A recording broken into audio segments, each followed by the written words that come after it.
Pardon the interruption, but I'm Mike Wilbon. Tony, you're sick again today? What are your symptoms, dude? I'm Tony Kornheiser. Congestion, scratchy throat, leakage. Diaper, please. Depends. Aisle 7. Yeah, I've got my infirmary here. Look at this. You're like lined I've got up. my tissues. I've got my cough drops. For the second day. I've got my throat spray. You don't have Robitussin? No. You don't have chili? So I used the throat spray before and missed my mouth. That's great. Got it in your eye? Put it on the side of my face. Just what happens when you're really old. Welcome to PTI, boys and girls. In today's episode, the Cavs are reeling. Melo says he's done with reps. Really? And the Patriots are playing nice to Jalen Ramsey. But we begin today with NBA players behaving badly. On the occasion of Chris Paul's first return to his old team, the Clippers and Rockets played a chippy game with many near fights, and a claim by Rockets coach Mike D'Antoni that Blake Griffin deliberately clipped him on the sideline. After the game, some Houston players ended up in the Clippers' locker room where they were not welcome. Among them was Chris Paul, who knew a secret passageway from all those years at that court. Wilbon, doesn't the league need to come down hard on all those involved? The league needs to come down hard on anybody who's in the other locker room. You can't do that. That takes on this, gang-like thing. Can't do it. What was West Side Story? The Jets and the who? Sharks. The Sharks. The Jets and the Sharks can't beat each other's headquarters. Here come the Jets like a bat out of hell. Someone gets in our way, someone don't feel so well. For those of you over 70. That's great, Natalie Wood. So, no, somebody has to sit for that. I don't care about I watched every second of this game. I loved it. I turned the TV off apparently too early, because if you turned it off before 2 Eastern, you missed the part where one team migrated to the other team's locker room. I missed that update.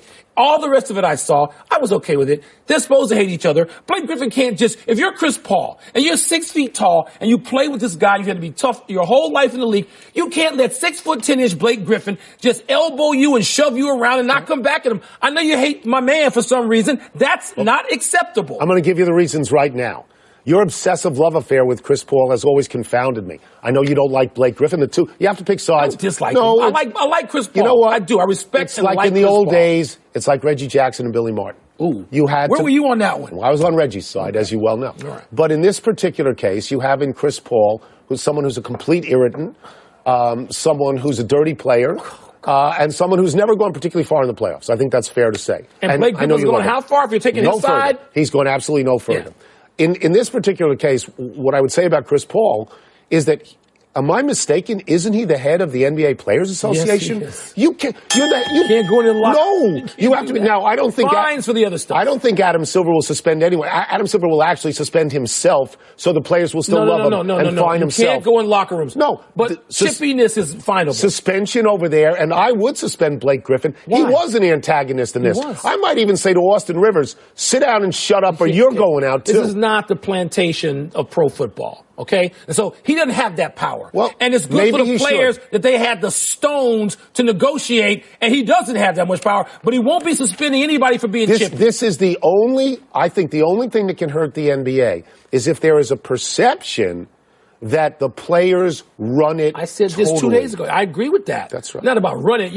When you're flying high like this, don't get into menial, stupid stuff. Just don't do that. But it was kind of fun to watch. Stay out of the other guy's locker room. I don't hate Blake. Stop saying that. I just like Chris Paul. You got your people. Got your people. Reggie Jackson.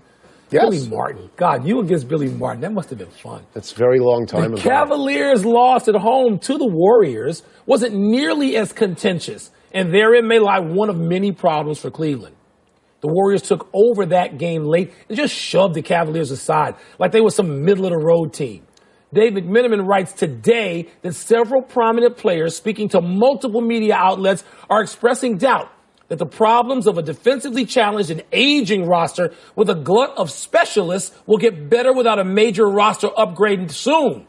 Tony, you and I usually don't make a big deal out of Cleveland's midwinter issues, but is this time a round of greater concern? I would stress caution in this, because this is an annual right that we do. We watch the Cavaliers do poorly. We wait for LeBron to get disgusted enough that he makes changes. He brings in a lot of people that are different. I would say to you, and I know you would agree, that the team we're seeing on the floor now is not the team that we're going to be seeing in May. He could bring in new players. He could fire Tyronn Lue. He fired David Blatt. He used to have a general manager who helped him achieve their particular goals. Helped him. David Griffin. You mean like actually did the legwork? I don't know if the new general manager can do that, but my opinion on this is that you hold back for a while because we do see this every year. Let me get into some specific Cleveland problems. They make deals because they have assets that other people want, and they make deals.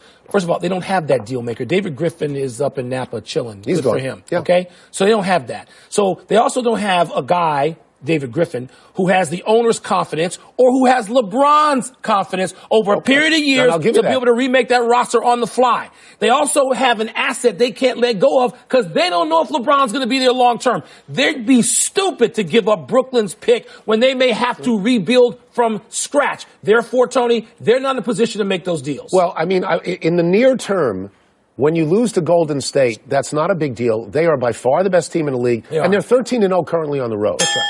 And if you're Cleveland, you do have to wait to see what are Isaiah Thomas's strengths as he gets so that his LeBron legs. can cerebrally decide, here's how we use him best. I think you are more inclined to believe this is not their year than I am. I'm inclined. I'm not going there yet. But Boston looks better. Not unbeatable. That's right. You know, the Wizards are not what we thought they were. Toronto looks really good, and I'm shocked I'm saying just that. Let me ask you one question. In the last, 7 years, has LeBron never been out of the finals? 7 or 8. 7 in a row in the finals. And this is why you can't count Cleveland out, especially as Isaiah Thomas fits better. Late in last night's game between Oklahoma City and Sacramento, Russell Westbrook drew heavy contact while driving to the basket. But instead of going to the foul line, Westbrook was called for a walk, which he probably did too. He barked at the referee and he was tossed. After the game, Carmelo Anthony said of the refs, and I'm quoting directly here, "I'm done with them. No disrespect, but I'm done with those guys. You got to help me figure that out." Unquote. Well, let's start with Westbrook. Should he have been ejected? Maybe, maybe not. There was a foul. He missed it. So what? Fouls are missed every night. It doesn't mean you can just have a spasm every night if you're a player, because players act like they don't make mistakes anymore. And by the way, Carmelo, I'm done with the rest. No, you're not, because they're going to be there tonight. They're going to be there the next game. It's not shirts and skins where you're calling your own fouls. But this, again, speaks to the bigger issue. You now have a generation of millennials locked in a cage with each other with a 94-foot wood floor under it of referees and players. And unless they're texting to each other or tweeting to each other, with mild exception, they can't communicate. Yeah, I don't know what Westbrook said. There are magic words that get you ejected. Know what one of them is. Right, but I thought he got a quick hook on that particular thing. Okay. I think when you're a star, you can walk. I mean, LeBron with the invention of the crab step, which is six steps. So, but people pay to see you. That's right. The problem with the referees thing, and God bless Carmelo, who tries so hard and always ends up sounding sort of silly, but Carmelo is an all-star player of consequence. And Draymond Green is an all-star player of consequence. And if you have a building wave here that says among players of consequence that our relationship with the referees is no good, then this is a danger. This is where Adam Silver has to walk in and bring the players and the refs together and say, we got to smooth this over, because we're not going to have a game where players call their own fouls. That's right. We're not going to have that. And we're not throwing out all the referees. They're supposed to be doing All-Star Weekend. Tony, I don't see how this will get better. We see this problem throughout society. People can't communicate. Yeah. Hell, these millennials can't even date each other. They got to go online to do it. They can't talk to each other. And yet every university in America graduates communications majors. What do? Do they communicate? They want your job and my job. They can't even communicate. Could they sit here and do this? No, they would be text texting us. each other. They would text us. This is what you know what? This is sort of deserved. But this is kind of like This is troublesome. It is troublesome for the league. It's troublesome. I told you this a week ago, and you poo-pooed me. No, I didn't. Now they got these sprays and this stuff, and you're getting into your head. Yeah, well, it actually just got on the side of my face, actually. The Jacksonville Jaguars now seem to be on the wrong end of a New England Patriots special mission. The Patriots say they're just fine with Jaguars cornerback Jalen Ramsey essentially guaranteeing a win in Foxborough Sunday. Not essentially. He guaranteed it. Patriots special teams captain Matthew Slater said via NBC Sports Boston, quote, "The good Lord made that guy, said, let there be a corner. And there he is. I'd be confident if I were him as well." Close quote. And so it went at Patriots headquarters. The Jags are great. They're confident, ready. Let's go. Tony, the Patriots comments dripping with sarcasm mean what Now, this is something we understand. The most famous thing that Bill Belichick ever said is on to Cincinnati, answering 12 different questions.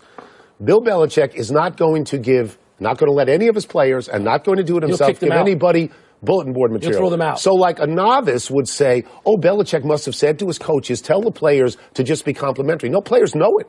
No, when you play for the Patriots, it changes. You know the rules. You know the culture. You do not ever specifically antagonize someone else. Now, I'm not going to tell you that Tom Brady will go at Jalen Ramsey foolishly, because I don't think he will. Jalen Ramsey's really good.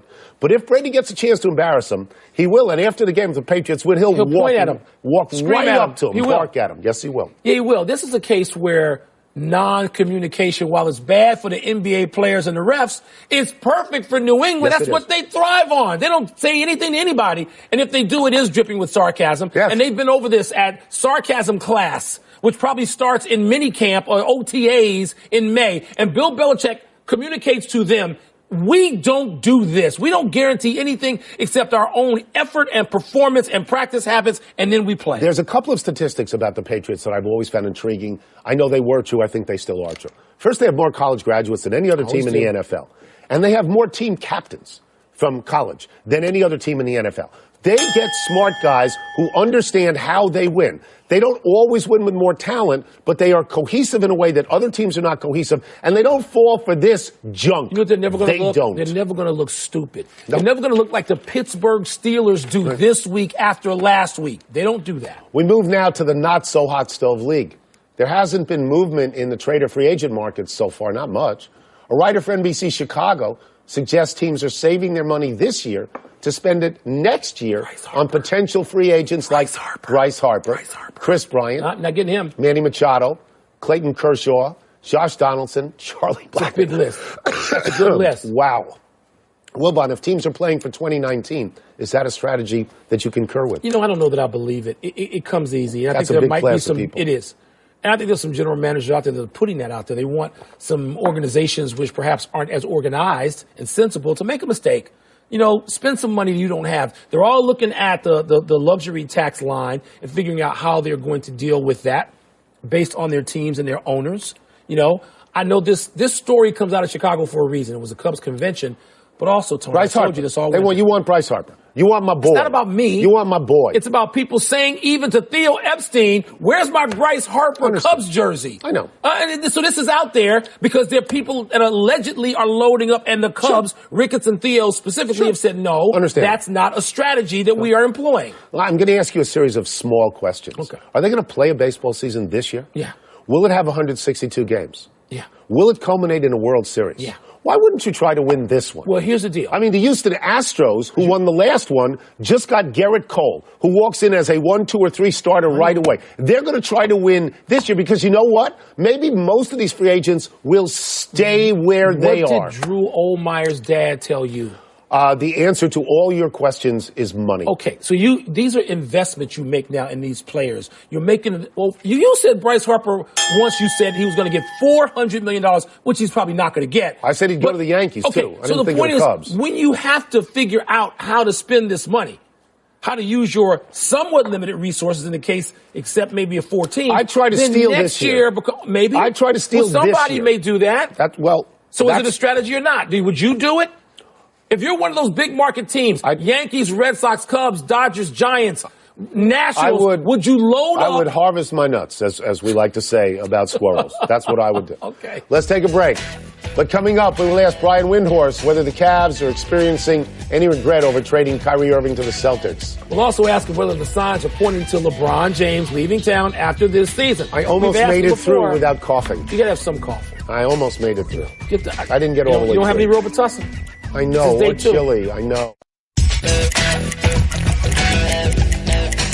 Let's dig back into this reported dysfunction on the Cavs with our great friend Brian Windhorst from the Windhorst Studios in Nebraska. How about that? We always say this team will be fine, the team will get it together. Is this truly different this year? I don't know, Tony. I wish I could tell you, oh, yeah, this is going to be different. When you look at what's happened in the past, it's very easy to just assume that it's going to be the same in the future. I will say this, the Eastern Conference is more demanding this year than it's been in the last couple of years. Even the Miami Heat now, They look like they're going to be formidable. The Raptors are playing the best they have, the Celtics. So it's not just what the Cavs have to do to right themselves. It's about their competition. Last year, I don't think they felt that they could have anybody put a glove on them at the end of the day, and they proved that as they pretty much blasted their way through the East playoffs. And I don't know if they're going to have that confidence this year, and they're certainly not building it right now. Brian, I know you would agree with me that pick is the central theme of whether or not the Cavaliers roster can get better before we get to the playoffs. McMenamin, among others, thinks there's no way they're going to let go of that pick. Are you in agreement with that? And if they were to let go of the pick, who the hell would they get back in return for it? Michael, this is such a hard situation to read. Okay, right now it would be the 7th pick, but it's only 2 or 3 games from being the 3rd pick, and it's only 2 or 3 games from being the 11th pick. So how do you assign a value to it, whether you're the Cavs trading it or you're a team trading for it? And then, of course, you've got the lottery where everything could get scrambled. I mean, if you're the Cavs, it could be the difference between getting Marvin Bagley and potentially having to draft a guy who may be a backup. So it's very difficult to assign the value. Secondly, what player is out there who's wide available? Paul George is not available. There's not a star player out there that you could say, oh, go get DeMarcus Cousins with this pick. It's complicated. But what the Cavs did, when they elected to make a trade for Kyrie Irving that included a draft pick as at the centerpiece, they set the stage for this showdown with LeBron James. Because I don't care if the next draft pick is Michael Jordan. LeBron doesn't care about a player or something that he can't see help him right now. And they knew when they made this deal that they set themselves up for it. And it's only gotten more tense because as we head towards the trade deadline, the Cavs are playing poorly as this comes to a head. All right, Brian, let us get to the trade of Isaiah Thomas and Kyrie Irving. We understand it's going to take some time to work Isaiah Thomas in to figure out how he seamlessly fits. But even when that comes, are there things that he does that are just not as good as the things that Kyrie Irving does? Yeah, Tony, what I thought I noticed was how the physical size of them was different. I know this is obvious, but Kyrie's size enabled the Cavs to, get some edge. It enabled them to rough up Steph Curry a little bit. Also, even though Kyrie's not a good defender, they didn't have to hide him as much on defense. Isaiah was really having to be put into defensive schemes that the Cavs weren't used to doing. And, in fairness to Isaiah, giving the Cavs 2 or 3 more months on working on that, they may look totally different, but you could tell they were out of sync. And when you play the Golden State Warriors, and maybe even when you play the Boston Celtics, you can't play them out of sync or you'll get beat. Get you out of here. While I cough to death, we'll get you out of here on this. Any informed speculation on what LeBron is going to do next year? There's just no way I can say, Tony. I mean, we see the teams change all the time. We see, plans change. Right now, I think the big challenge for LeBron is, if not Cleveland, where? I don't think there's a real simple option for him to go to. Obviously, he has some interest in the Lakers. But I'll tell you this. The Cavs have put themselves in a hard position here because LeBron is not going to be pleased if the product that they get from the Kyrie Irving trade doesn't even arrive on scene until next season. That's a big hurdle that they're going to have to clear to sell LeBron on the future of this team because they got to sell him on the present first. And, hey, maybe they end up with Marvin Bagley.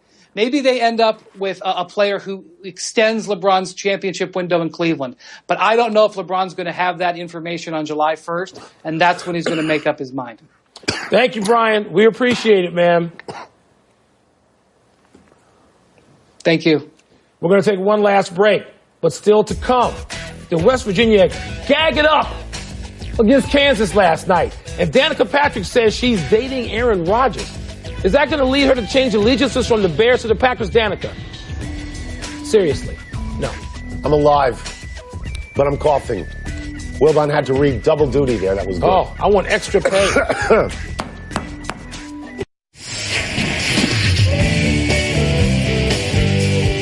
Happy time, people. Happy 63rd birthday, Jim Caldwell. Unlike Mike Mularkey, who agreed to part ways with the Tennessee Titans, Jim Caldwell's the only NFL coach this year with a winning record who was fired. Get out. 9-7 this season, 36-28 overall with the Lions. I wouldn't have canned him. Wilbon at his age with 2 head coaching tenures behind him. Will Caldwell get another job? I hope he does, Tony. I wouldn't have fired him, and I hope he gets another shot. It's not like everybody out running around out there is Don Shula and Tom Landry. Let's get a grip. Happy anniversary, Mark Sanchez. On this day 7 years ago, Sanchez threw 3 touchdown passes to stun the Patriots and lead the Jets to their second straight AFC Championship game. So Sanchez beat him, Flacco beat him, can Blake Bortles beat him? Wilbon, you remember when Sanchez was considered good? Tony, how about this? He spent this year as a third-string quarterback with the Bears, mentoring Mr. Trubisky. How'd he do with that? Presumably Mr. Glennon. Did that work out? I don't know. Happy trails to Mekhi Brown. You remember in the national championship game, Brown threw a punch at a Georgia player, drawing a 15-yard penalty. When he got to the sideline, Brown had a meltdown. He appeared to try to attack an assistant coach. It should come as no surprise to you that Brown is leaving the University of Alabama and transferring to Tennessee State, which is kind of like leaving the Golden State Warriors for the Fort Wayne Mad Ants. So how do you think they did this? Did they leave a letter at his locker Said, "You're saying out. it was good to have Nice you"? to have you. Did they call him? They text him? We'll They send you tweet a him? ring. What would Now they do? get out of here. No errors today. We go straight to the big finish. Let's do it. Kansas came back from 16 down to win at West Virginia. Duke back from 13 down to win at Miami. Better win. Both impressive. I think West Virginia might be a harder place to win the road, I think. Agree. Jimmy Garoppolo is getting a playoff share from the Patriots. Tony, does that make sense? Yeah, he was there for half the season. They do it in baseball. You got to do it. Bryce Love will return to Stanford for his final season of eligibility. Is that a good decision? His 8.1 yards rushed, best in history, Tony, ahead of Mike Rozier in 1983. Good for Stanford. Aaron Rodgers, Danica Patrick, dating? They announced this stuff? Your thoughts? He's my golf partner. I wish him well. She Plus, is not a cheesehead. She's one of us. drive him to practice every day. She's a bear. Get there fast. Last one, the Celtics have won 7 straight. 8 tonight over New Orleans. Yeah, they're going to beat New Orleans tonight, Tony. They're not going to wind up losing. You sure? I'm pretty sure. We're out of time. Trying to do better the next time. Get better, Tony. I'm Tony Kornheiser. Anthony Davis and Boogie, though, they're all-stars, man. I'm Mike Wilbon. Same time tomorrow, Knuckleheads. You can get the podcast on the app or Apple Podcasts. I sprayed it one more time just on my tongue, which doesn't help. Robitussin. PTI.